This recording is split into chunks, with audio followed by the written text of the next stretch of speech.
Hello students, welcome to science class ninth by Gaurav sir. बच्चों, आप सभी का स्वागत है हमारी क्लास के अंदर। और आज हम बात करने वाले हैं टिश्यू चैप्टर के लेक्चर नंबर 4 के बारे में। बच्चों, इससे पहले कि हम लेक्चर नंबर 4 शुरू करें, मैं आपको बता दूं कि हम पहले पढ़ चुके हैं सबसे पहले कि टिश्यू क्या होता है, उसकी डेफिनेशन और उसकी हिस्ट्री के बारे में। इसके बाद हमने पढ़ा कि प्लांट और एनिमल टिश्यू में क्या क्या फ़र्क होता है। और बच्चों, उसके बाद हमने बात करी क्या कि जो प्लांट टिश्यू है उसको डिटेल में पढ़ेंगे। प्लांट टिश्यू को जब हमने डिटेल में पढ़ा तो हमने देखा कि प्लांट टिश्यू दो पार्ट में डिवाइड किया जा सकता है, that is meristematic tissue and permanent tissue. बच्चों, हम मेरिस्टेमेटिक टिश्यू लेक्चर नंबर 2 और लेक्चर नंबर 3 में पढ़ चुके हैं और परमानेंट टिश्यू भी हम स्टार्ट कर चुके थे। परमानेंट टिश्यू में बच्चों हमने सिंपल परमानेंट टिश्यू पढ़ना शुरू किया था, जिसमें हमने पैरेन्काइमा पढ़ा था। आज हम पैरेन्काइमा टिश्यू के कुछ फंक्शंस के बारे में भी बात करने वाले हैं। तो आइए बच्चों, बात करते हैं पैरेन्काइमा टिश्यू के फंक्शंस के बारे में। पहला पैरेन्काइमा टिश्यू का फंक्शन है क्या? Parenchyma tissue serve as a packing tissue. देखिए, हमने कल भी बात की थी कि पैरेन्काइमा टिश्यू के अंदर डेंस साइटोप्लाज्म होता है। इसीलिए जहाँ जहाँ पर किसी भी प्लांट के ऑर्गन के पार्ट में कोई खाली जगह होगी तो वहाँ पर आपको पैरेन्काइमा टिश्यू मिलेगा। तो एक तरीके से ये खाली जगहों को भरने के काम आता है। आप कह सकते हैं कि किसी भी ऑर्गन में खाली जगह है, उसे भरना है तो पैरेन्काइमा टिश्यू। जैसे इसको कुछ इस तरीके से समझिए कि जैसे हमारी बॉडी है, हमारी बॉडी में ह्यूमन बींग्स की बात कर रहा हूँ। ह्यूमन बींग्स के अंदर अगर मान लो हमें अपने हैंड्स को और अपने लेग्स को यानी कि लिम्ब्स को फ्लफ़ी करना है तो दो तरीके हैं। एक, या तो हम मसल्स जनरेट करें बाय बॉडी बिल्डिंग, या भैया फैट डिपॉजिट हो जाता है। तो एक तरीके से फैट भी डिपॉजिट टिश्यू हो गया और मसल्स भी डिपॉजिट टिश्यू हो गए। इसी तरीके से प्लांट्स को जब अपने आप को स्टिफ करना होता है, अपनी खाली जगह को भरना होता है, तो उसके लिए जो टिश्यू आता है वो कौन सा आता है बच्चों? Parenchyma tissue. तो इसको हम क्या बोलते हैं? पैरेन्काइमा को पैकिंग टिश्यू भी बोलते हैं। ठीक है। जिसकी वजह से प्लांट को क्या मिलती है? शेप मिल जाती है और फर्मनेस। जैसे हम कहते हैं ना, हमारी बॉडी को फर्मनेस कौन दे रहा है? मसल्स दे रहे हैं। जैसे डोले वोले बनाते हैं ना हम लोग, तो फर्मनेस हो रही है। ऐसे ही प्लांट्स को शेप और फर्मनेस कौन देता है? Parenchyma tissue. बच्चों, दूसरा फंक्शन आता है पैरेन्काइमा टिश्यू का, ड्यू टू टर्जिडिटी। अब ये टर्जिडिटी क्या होता है? हालांकि हमने जब सेल चैप्टर पढ़ा था तब मैंने आपको बताया था टर्जिडिटी क्या होता है। Turgidity is basically the condition in which the cell of a plant is tightly packed. यानी कि जब मैंने आपको एग्जांपल दिया था, जहाँ तक मुझे याद है मैंने आपको पानी के गुब्बारों का एग्जांपल दिया था कि जब पानी के गुब्बारों में पानी भर देते हैं तो वो एक तरह से टाइट सा हो जाता है। ऐसे ही प्लांट के अंदर जब एंडोस्मोसिस होता है और एंडोस्मोसिस होने की वजह से वो फूल जाता है, स्टिफ हो जाता है सेल, तो उसको टर्जिडिटी कहते हैं।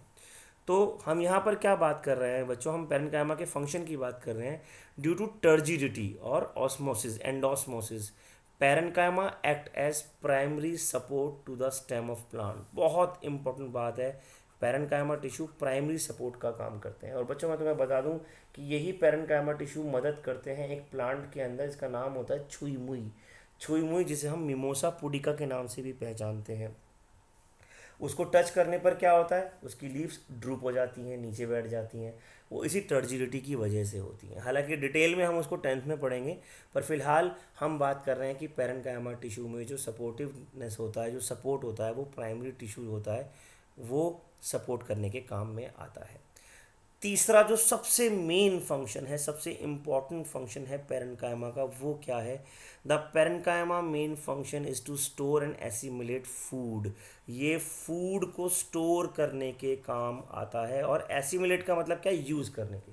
देखिए, जब हम बात करते हैं एसिमुलेशन की, तो हम क्या कह रहे हैं? जैसे मान लीजिए आपने खाना खाया, खाना खा के डाइजेस्ट कर लिया, चलो अच्छी बात है, लेकिन उसे ठीक से यूज़ नहीं कर पा रहे। कहते हैं ना, कई बार खाया पिया लगता नहीं है, उस लगने को बोलते हैं एसिमुलेशन। तो स्टोर करना और एसिमुलेशन करना, दोनों का दोनों काम किसका है? दोनों का दोनों काम है पैरेन्काइमा टिश्यू का।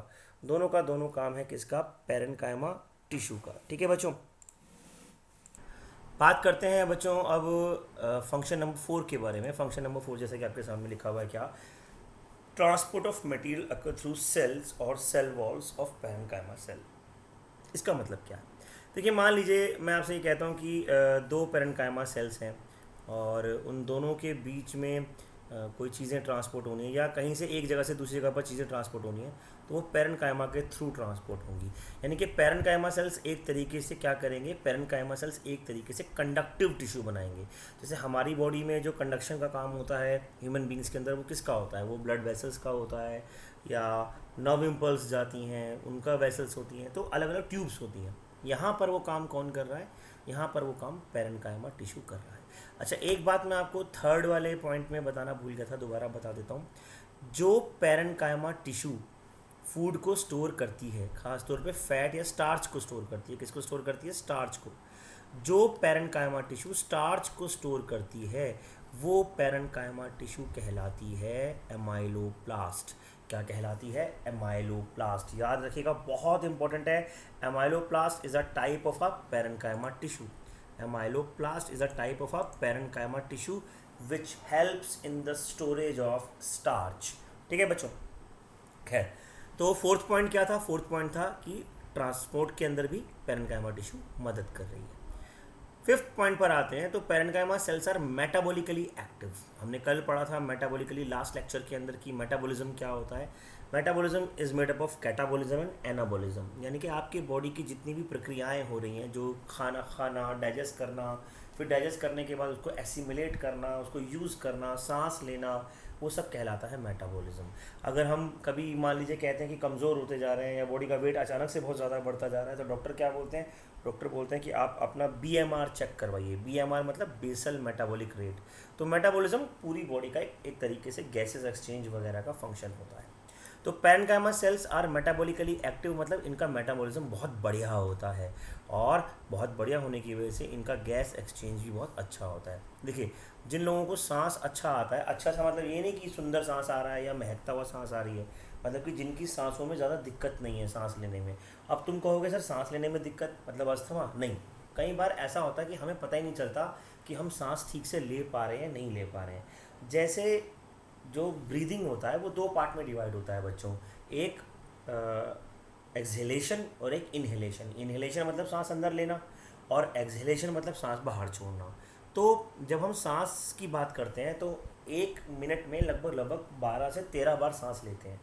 अगर आप उससे ज़्यादा सांस ले रहे हो, 12 से 13 बार से ज़्यादा, तो इसका मतलब आप छोटे सांस ले रहे हो, इसका मतलब आप पूरी तरीके से आपके लंग्स जो है वो एक्सपेंड और रिलैक्स नहीं हो पा रहे हैं। और अगर आप कम सांस ले रहे हो तो भी थोड़ी बहुत दिक्कत है, इसका मतलब आप ऑक्सीजन ठीक से कैरी नहीं कर पा रहे हो। तो 10, 11, 12, 13 ये 3-4 नंबर हैं, इसके आसपास आपका अगर ब्रीदिंग रेट है तो आपका ब्रीदिंग रेट सही माना जाता है। ठीक है, तो ऐसे में आपकी बॉडी अच्छे से ग्रो करती है। हालांकि सिर्फ यही एक कारण नहीं है, और भी बहुत सारे कारण हैं बॉडी के ग्रो करने या ना करने के, बट उनमें से एक कारण ये भी होता है। तो पैरेन्काइमा सेल्स जो है वो अच्छे से ग्रो कर पाते हैं। क्यों ग्रो कर पाते हैं? सिंपल पैरेन्काइमा की बात कर रहा हूँ मैं। क्यों कर पाते हैं? क्योंकि वो अच्छे से मेटाबॉलिज्म करते हैं। बच्चों, अगला आता है, पैरेन्काइमा टिश्यू ना सिर्फ फूड को स्टोर करता है बल्कि साथ साथ वेस्ट प्रोडक्ट्स को भी स्टोर कर सकता है। अच्छा, अब जो प्लांट के वेस्ट होते हैं बच्चों, वो वेस्ट एज सच वेस्ट नहीं होते, वो उनके लिए वेस्ट है पर हमारे लिए बड़े काम की चीज़ है। जैसे हमारे लिए काम की चीज़ है गम, है ना। ये वो वाला गम नहीं है जो तुम्हें होता है थोड़े थोड़े दिनों में, कि गम से भरी रातें, और क्या कहते हैं, गम है हमें पता नहीं किसी के आने का जाने का, सामान ना मिलने का, है ना। वो गम नहीं है। गम मतलब चिपकना, है ना। चिपकन जो होती है, गोंद जिसे हम कहते हैं, वो क्रिस्टल्स होते हैं, रेजिन्स होते हैं। ये सब चीज़ें क्या करती हैं? ये सब चीज़ें मदद करती हैं, हमारे को बहुत सारे कामों में मदद आती हैं। लेकिन प्लांट के लिए वेस्ट है, तो प्लांट का तो क्या कहा जाएगा? वेस्ट। लेकिन हमारे लिए काम की चीज़ है। ठीक है, फिलहाल हम इन्हें वेस्ट ही बोलेंगे। या तो हम इन्हें प्लांट वेस्ट बोलते हैं, या फिर इसके लिए हम एक और वर्ड यूज़ करते हैं बच्चों, अगर आप लिखना चाहो, याद करना चाहो, दैट इज़ सेकेंडरी मेटाबोलाइट्स। क्या बोलते हैं इसको? Secondary metabolites. सेकेंडरी मेटाबोलाइट्स और plant waste both are the same thing. ठीक है, और उनको स्टोर करने का काम भी किसका है? उनको स्टोर करने का काम भी पैरेन्काइमा सेल्स का है।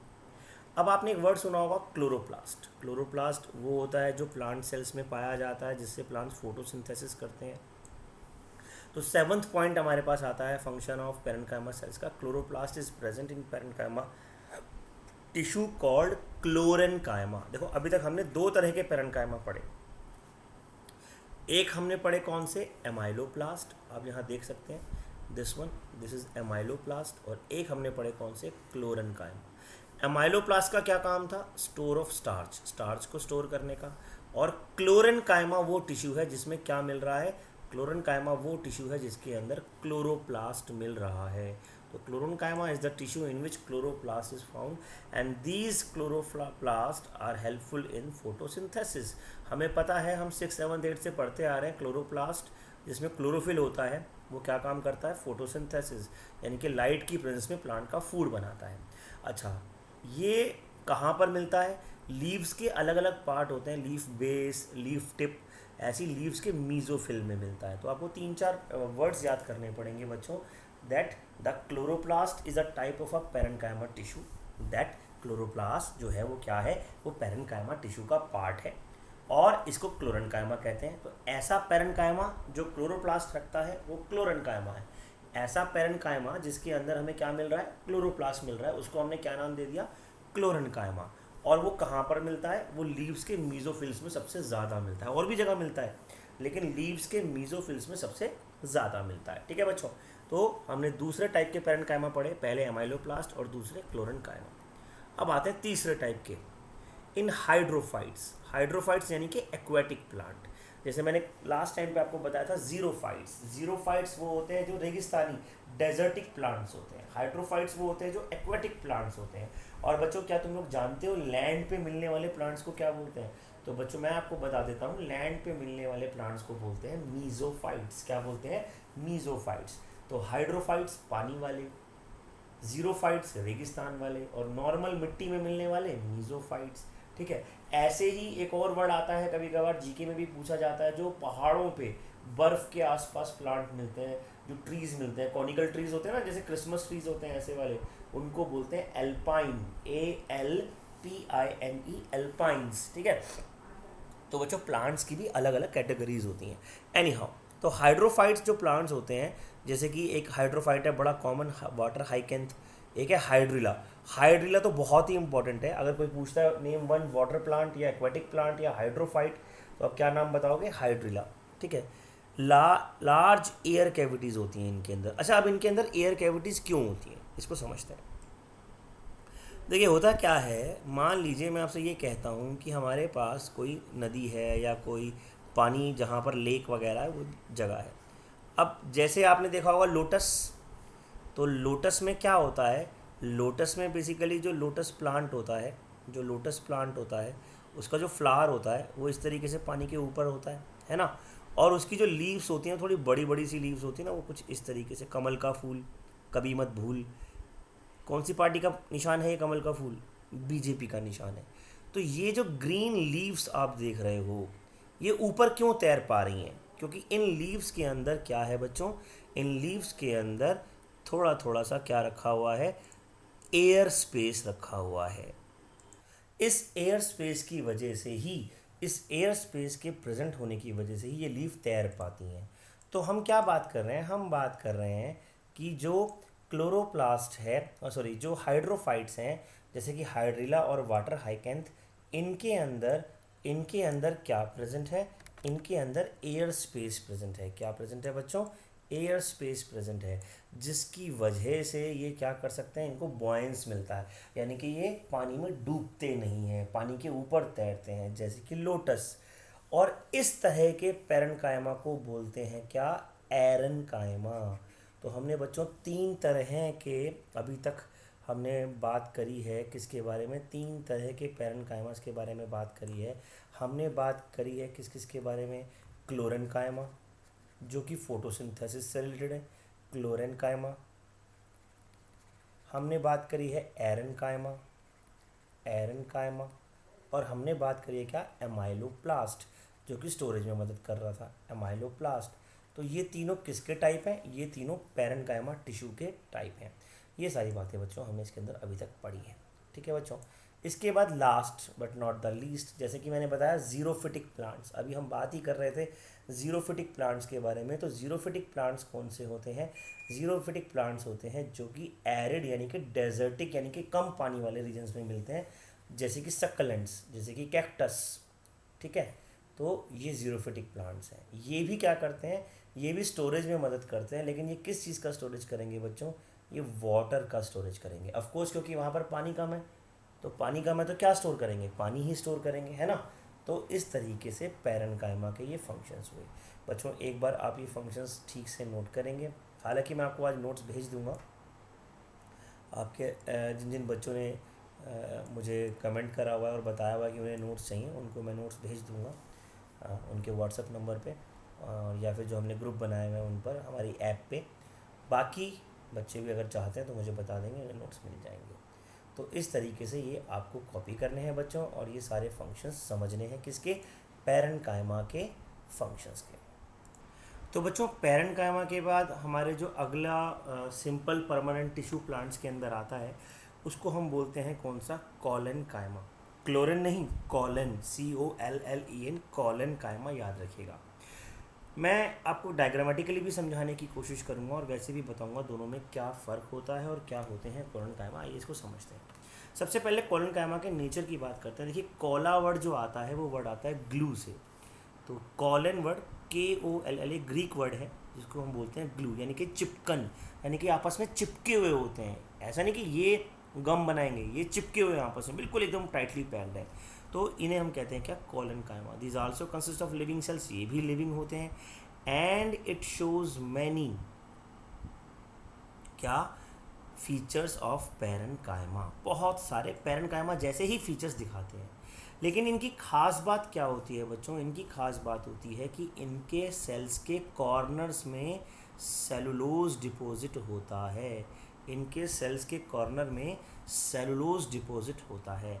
तो अगर आप डायग्राम को थोड़ा जूम इन करके देखेंगे तो ये आप देख रहे हैं क्या, ये आप देख रहे हैं यहाँ पर पहला वाला डायग्राम जो है, ये डायग्राम किसका है, पैरेंट कायमा का। यहाँ पर क्या है देखेंगे, यहाँ पर ये मैं लाल रंग से दिखा रहा हूँ, यहाँ पर खाली जगह है, इंट्रासेलुलर स्पेस है। और जो पैरेंट कायमा के सेल्स हैं उनकी सेल वॉल थोड़ी थिक है। लेकिन कॉलन कायमा को अगर आप ध्यान से देखें तो कॉलन कायमा के अंदर एक तो ये वॉल थिक है इसकी, देखिएगा थिक वॉल है या नहीं है, तो ये थिक वॉल है। और दूसरी बात, ये आपस में बिल्कुल चिपके हुए हैं। तो ये थिक वॉल्ड होते हैं और आपस में चिपके हुए होते हैं। ये इन दोनों में खास डिफरेंस होता है पैरेंट कायमा और कॉलन कायमा में। स्क्लेरन कायमा हम बाद में पढ़ेंगे, अभी हम बात कर रहे हैं पैरेंट कायमा और कॉलन कायमा के बारे में। तो पैरेंट कायमा लूजली पैक्ड होते हैं, हम पहले भी पढ़ चुके हैं। और कॉलन कायमा कैसे हैं, कॉलन कायमा आर थिक, कॉलन कायमा कैसे हो गए, थिक हो गए। तो इस तरीके से इन दोनों में सबसे बड़ा डिफरेंस होता है। इन कॉलन कायमा इंटरसेलुलर स्पेस आर एब्सेंट। तो जैसे कि आप देख पा रहे हो कि यहाँ पर कोई स्पेस ही नहीं है ना, इस जगह पर इन दोनों सेल्स के बीच में कोई स्पेस, किसी भी तरह का स्पेस यहाँ नहीं मिल रहा है। जबकि पैरेंट कायमा में बहुत सारा स्पेस मिल रहा था, ये स्पेस मिल रहा था। लेकिन कॉलन कायमा में ऐसा कोई स्पेस नहीं मिल रहा है। Collenchyma cells are elongated in shape, they often contain a few chloroplast. एक अच्छी बात क्या है डिफरेंस में, कि पैरेंट कायमा के अंदर क्लोरोप्लास्ट ज़्यादा होते हैं। अच्छा, जिन पैरेंट कायमा के अंदर क्लोरोप्लास्ट होते हैं हमने अभी भी बात करी, वो पैरेंट कायमा कौन से पैरेंट कायमा होते हैं, क्लोरेन कायमा। इनके अंदर भी क्लोरोप्लास्ट होते हैं लेकिन वो अलग तरीके से नाम दिया गया है। तो ये क्या कहलाते हैं, कॉलन कायमा सेल्स। तो सेकंड टाइप के सेल्स हो गए सिंपल परमानेंट टिश्यू में पैरेंट कायमा के बाद कॉलन कायमा सेल्स, और ये उनका नेचर हो गया। अब बच्चों बात कर लेते हैं हम इनके अक्रेंस की, कि कॉलन कायमा हमें कहाँ कहाँ मिलेगा प्लांट्स के अंदर। तो अगर प्लांट्स के अंदर बात की जाए तो कॉलन कायमा कहाँ मिलता है, these cells are located below the epidermis. अब दिमाग में एक वर्ड आ रहा होगा, सर ये एपिडर्मिस क्या होता है। देखिए दुनिया में जितने भी ऑर्गन्स होते हैं, चाहे वो प्लांट्स के हों चाहे वो एनिमल्स के हों, उनकी जो अपर स्किन होती है किसी भी चीज़ की, अपर लेयर होती है, उस अपर लेयर को हम क्या बोलते हैं, एपिडर्मिस। तो सबसे ऊपर वाली लेयर एपिडर्मिस, और उसके नीचे जस्ट बिलो द एपिडर्मिस ये कॉलन कायमा सेल्स प्रेजेंट होते हैं। जस्ट बिलो द एपिडर्मिस ये कॉलन कायमा सेल्स प्रेजेंट होते हैं। देखिए इस तरीके से ये कॉलन कायमा सेल्स प्रेजेंट होते हैं। अब एपिडर्मिस कौन सा टिश्यू है सर, वो थोड़ी देर में हम पढ़ेंगे एपिडर्मिस कौन सा टिश्यू है, पर फिलहाल हम बात कर रहे हैं किसकी, कॉलन कायमा की। तो इस तरीके से कॉलन कायमा यहाँ पर प्रेजेंट होते हैं, ठीक है। तो जस्ट बिलो द एपिडर्मिस या हाइपोडर्मिस कॉलन कायमा इज प्रेजेंट। इसके बाद कौन से प्लांट्स में बच्चों, डायकॉट प्लांट्स। अब ये क्या होता है, वैसे तो ये डिटेल में आगे आप पढ़ेंगे लेकिन मैं थोड़ा सा हिंट दे देता हूँ। बच्चों आप लोगों ने दो तरह के सीड्स देखे होंगे, एक वीट गेहूं का दाना, और एक आपने देखा होगा ग्राम यानी कि चने का दाना। दोनों में जानते हैं फ़र्क क्या होता है। अब ये मत कहना कि साइज़ का फ़र्क होता है या शेप का फ़र्क होता है। बेसिकली अगर आप दोनों को पानी में भिगो के रखें, काफ़ी देर तक भिगो के रखें, 5-6-7 घंटे भिगो लें, वैसे तो कुछ देर में भी काम हो जाता है, पर 5-6-7 घंटे भिगो लें तो क्या होगा, दोनों सॉफ्ट हो जाते हैं। लेकिन अगर आप क्या करें, अगर आप चने के ऊपर की लेयर को उतारें तो आपको अंदर से 2 पीस अपने आप मिल जाएंगे, है ना। तो जिसके अंदर से 2 अलग अलग चीज़ें निकल रही हैं वो कहलाता है डाइकॉट, और जिसके अंदर से ऐसी 2 अलग अलग चीज़ें ना निकल कर केवल एक ही है, चाहे आप उसको खोलो या मत खोलो वो एक ही है, वो कहलाता है मोनोकोट। तो वीट क्या है? मोनोकोट। जबकि चना क्या है? डाइकॉट। और पूरा नाम हो गया डाइकोटिलिडन। क्या बोलते हैं? डाइकोटिलिडन। तो डाइकॉट प्लांट्स के अंदर ये ज़्यादा पाया जाता है, ठीक है। ये सारे वर्ड्स आपको याद नहीं करने, बस थोड़ा सा अभी ध्यान में रखना है, लेकिन जब जैसे जैसे चैप्टर आगे बढ़ेगा आपको इन वर्ड्स के बारे में भी और ज़्यादा मालूमात होती जाएगी। तब तक के लिए घबराना नहीं है, इसको बस ठीक से याद रखना है बच्चों। अब बात करते हैं हम किसके बारे में? कॉलन कायमा के फंक्शंस के बारे में। जैसे हमने पैरेंट कायमा के फंक्शंस पढ़े थे, ऐसे ही हमें क्या पढ़ने हैं? कॉलन कायमा के फंक्शंस। तो कॉलन कायमा में आपने क्या देखा था? कॉलन कायमा में आपने देखा था उसकी जो सेल है, कॉलन कायमा के जो सेल्स हैं उनके बाहर कैसा है? उनके बाहर बहुत ही हार्ड लेयर बनी हुई है, यानी कि उनकी जो लेयर है वो काफ़ी मोटी बनी हुई है। अब मोटी बनी हुई है लेयर, तो क्या मतलब है इसका? इसका मतलब है कि भैया वो थिक होगी, और अगर वो थिक होगी तो इसका मतलब वो किस काम आएगी? सपोर्ट के काम आएगी। तो बस वही उनका फंक्शन हो गया, that collenchyma gives a mechanical support, और it is a mechanical tissue to a dicot stems. Stems को सपोर्ट देती है, ठीक है ना, मैकेनिकल सपोर्ट देती है, और साथ साथ इलास्टिसिटी भी प्रोवाइड कराता है। दस फ्लेक्सिबिलिटी भी प्रोवाइड कराएगा। इलास्टिसिटी, फ्लेक्सिबिलिटी, ये सब कौन काम कर रहा है? ये सब काम कर रहे हैं कॉलन कायमा। इसके अलावा it also allow easy bending. देखिए जैसे हरी हरी टहनियाँ होती हैं ना, वो आराम से मुड़ जाती हैं, लेकिन जो सूखी हुई टहनियाँ होती हैं, ब्राउनिश टहनियाँ होती हैं, वो आराम से मुड़ती नहीं है। उनको आप मोड़ने की कोशिश करो वो टूट जाएंगी। तो ये फ्लेक्सिबिलिटी प्रोवाइड करा रहा है, ईजी बेंडिंग प्रोवाइड करा रहा है। कौन? ईजी बेंडिंग प्रोवाइड करा रहा है बच्चों कॉलन कायमा, ठीक है, विदाउट एक्चुअली ब्रेकिंग इट। तो ब्रेक नहीं कर रहा है। When cells of colon chyma contain a chloroplast, they manufacture sugar and starch. तो ये क्या मैन्युफैक्चर करता है बच्चों? ये शुगर और स्टार्च को मैन्युफैक्चर करता है। दे मैन्युफैक्चर शुगर एंड स्टार्च। तो कोलन कायमा में 2 चीज़ें बनती हैं, शुगर और स्टार्च। कोलन कायमा मैकेनिकल स्ट्रेंथ देते हैं, कोलन कायमा फ्लेक्सिबिलिटी प्रोवाइड कराते हैं, और कोलन कायमा क्या करते हैं? और कोलन कायमा जो है इलास्टिसिटी प्रोवाइड कराते हैं।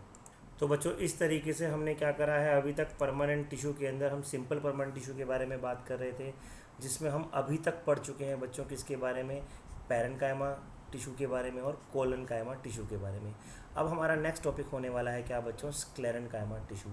तो नेक्स्ट लेक्चर में बच्चों हम बात करेंगे किसके बारे में? स्क्लेरेन्काइमा टिश्यू के बारे में। So stay tuned till that. Thank you very much. Have a nice day.